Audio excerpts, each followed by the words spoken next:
حضور کے طریقے ہماری زندگیوں میں زندہ نہیں ہیں، اس بات پر افسوس ہے۔ اگر کسی کی فون کی بیٹری ایکسپائر ہو جاتی ہے، فون ایکسپائر ہو جاتا ہے، کسی کی گاڑی کا وقت ختم ہو جاتا ہے، ڈاکیومنٹری طور پر وقت ختم ہو جاتا ہے، بڑا افسوس ہوتا ہے کہ وقت سے پہلے بنا لیتا تو کوئی نئی گاڑی خریدنے کی ضرورت نہ پڑتی۔ ارے ہمارے اندر نبی کے طریقے ختم ہوتے جا رہے ہیں۔ نبی کی سیرت کو بیان میں بولنے کا مقصد کیوں؟ نبیوں والے طریقے ہماری زندگیوں میں آ جائیں، نبی پاک صلی اللہ علیہ وسلم کے ارشادات، ان کے طریقے، ان کے احکام ہماری زندگیوں میں آ جائیں، اسی لیے تو بیان میں بولا جاتا ہے۔ یہ کوئی رسم نہیں ہے، یہ کوئی روایت نہیں ہے، کوئی رواج نہیں ہے بولنے کا، بس بولا اس لیے جاتا ہے کہ ہماری زندگی میں نبی کے طریقے آ جائیں۔ اسے میں ہمارے لیے کامیابی ہے۔ جس کو تم فالو کر رہے ہو، جس کی تم اتباع کر رہے ہو، وہ ایک تنکے کے برابر بھی خبر میں کام نہیں آئیں گے، حشر میں کام نہیں آئیں گے۔ اس لیے اپنے آپ کو اللہ کا محتاج بنائیں، اپنے آپ کو رسول اللہ کے طریقے کا محتاج بنائیں، اور اپنی زندگی کو خوشگوار بنانے کی کوشش کریں، اپنی خبر کو روشن کریں اور اپنی آخرت کو مضبوط بنائیں۔ اسی میں ہماری کامیابی ہے۔ اور نبی کریم صلی اللہ علیہ وسلم کے معجزوں کی بات ہو رہی تھی۔ قرآن نبی کا معجزہ، معجزوں سے بات آئی، میں آپ کو ایک معجزہ اور سناؤں۔ حاجی لوگ جو 13 ذی الحجہ تک 70 کنکریاں مارتے ہیں جمرات پر، یہ بھی ہمارے نبی کا معجزہ ہے۔ کیسے؟ میں آپ کو اس کو بتاتا ہوں۔ ایک حاجی 70 کنکریں مارتے ہیں، اور جاتے کتنے حاجی ہیں؟ ہوائی جہاز پر 50 لاکھ جاتے ہیں، پیدل ایسے ویسے 20 لاکھ جاتے ہیں، تقریباً 70 لاکھ حاجی حج کے لیے جاتے ہیں۔ ایک حاجی اگر 70 کنکریں مارے گا، جو ایک کنکر ایک دانے کے برابر ہوتا ہے، تو 70 لاکھ حاجی کتنے کنکریں مار رہے ہوں گے؟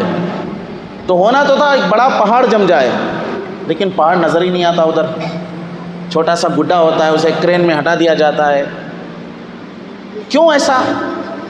تو ایک صحابی نے اللہ کے رسول علیہ السلام سے پوچھا، اللہ کے نبی، اتنے حاجی آتے ہیں، اتنے کنکر مارتے ہیں، لیکن کنکر تو اتنے نظر ہی نہیں آتے، اس کا ماجرا کیا ہے؟ حضور نے فرمایا، جن حاجیوں کے کنکر قبول ہو جاتے ہیں، اللہ تعالیٰ فرشتوں سے اسے اٹھا لیتے ہیں، اور جو بچے کچے رہتے ہیں وہ تھوڑا سا گڈھا باقی رہ جاتا ہے۔ یہ بھی تو اللہ کے نبی کا معجزہ ہے۔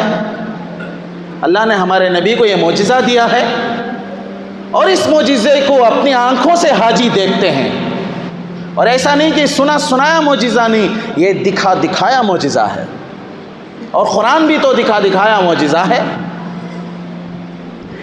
اور ایک معجزہ آپ کو بتاؤں، زمزم کا پانی۔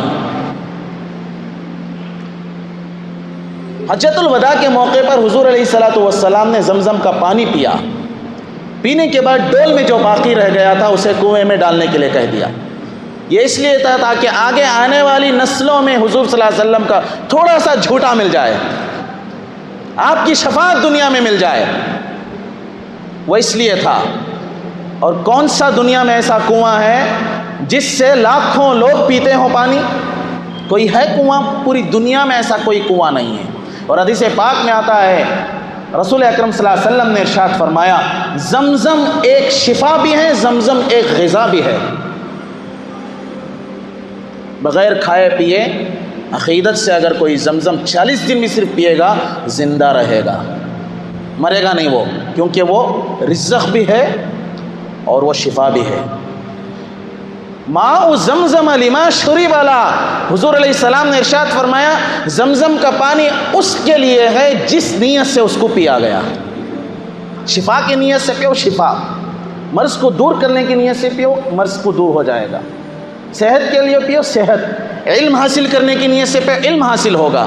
جو آپ اللہ سے مانگ کر زمزم کو پئیں گے، اللہ اس زمزم کی برکت سے اللہ ہماری ضروریات کو مکمل کرے گا۔ یہ بھی تو ایک معجزہ ہے۔ کتنے موٹرز لگائے گئے ہیں، کتنے پائپ لگائے گئے ہیں، 70 لاکھ حاجی جاتے ہیں، وہ پیتے بھی ہیں، کمرے میں لا کے رکھ کر پیتے، ہم نے اپنے آنکھوں سے دیکھا ہے۔ تقریباً 5 لیٹر 10 لیٹر اپنے گھروں کو لے کے آتے ہیں۔ مکے کے اطراف 100 کلومیٹر کے لوگ جتنے سب زمزم پیتے ہیں۔ الحمدللہ مسجد نبوی میں، مدینے میں بھی زمزم کا انتظام ہو چکا ہے۔ اب وہ زمزم ختم ہی نہیں ہو رہا ہے۔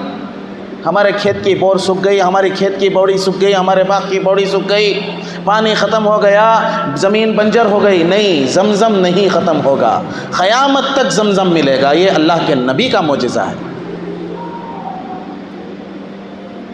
بہت سارے لوگ کہتے ہیں زمزم کا کیا ہے زمزم؟ زمزم یہ ہے، زمزم کی اہمیت ہے، حضور نے زمزم کو محبت سے پیا ہے۔ حضور کے دادا حضرت عبد المطلب نے اس کے لیے کوشش کی ہے، اس کے بعد اللہ نے مسجد حرام کا متولی بنایا ہے ان کو۔ یہ اللہ کے نبی علیہ السلام کا معجزہ ہے۔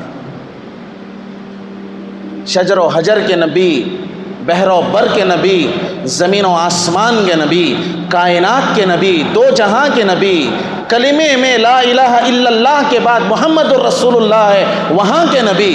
اور نبی کے ذکر کے بغیر تمہاری نماز مکمل نہیں، نبی کے ذکر کے بغیر تمہاری اذان مکمل نہیں۔ بچہ پیدا ہوتا ہے تو اس اذان میں میرے نبی کا نام ہے، بچہ پیدا ہوتا ہے تو اس کے بائیں کان کی اقامت میں نبی کا نام ہے، نماز کھڑی ہوتی ہے تو نماز کی اقامت میں نبی کا نام ہے، ہر جگہ میں میرے نبی کا نام ہے۔ پہلی نبیوں کو جتنی کتابیں نازل کی گئی ان کتابوں میں میرے نبی کے ارشادات، میرے نبی کے خوشخبریاں موجود ہیں کہ میرے نبی کب پیدا ہونے والے ہیں، سب جگہ نبی۔ پھر یہ نبی کیوں ہو رہا ہے؟ وہ اس لیے ہو رہا ہے تاکہ اس کے طریقوں پر چلو۔ جب اس کے طریقوں پر چلو گے کامیابی ملے گی، نہیں چلو گے نہیں ملے گی۔ ترکت فیکم امرین لن تضلوا ما تمسکتم بہما، میں تمہارے درمیان 2 چیزیں چھوڑ کر جا رہا ہوں، یہ میرے نبی کا ارشاد ہے، میں تمہارے درمیان 2 چیزیں چھوڑ کر جا رہا ہوں، کتاب اللہ و سنت نبی کی، ایک میرے اللہ کی کتاب قرآن مجید، اور ایک سنت جو میرا طریقہ ہے۔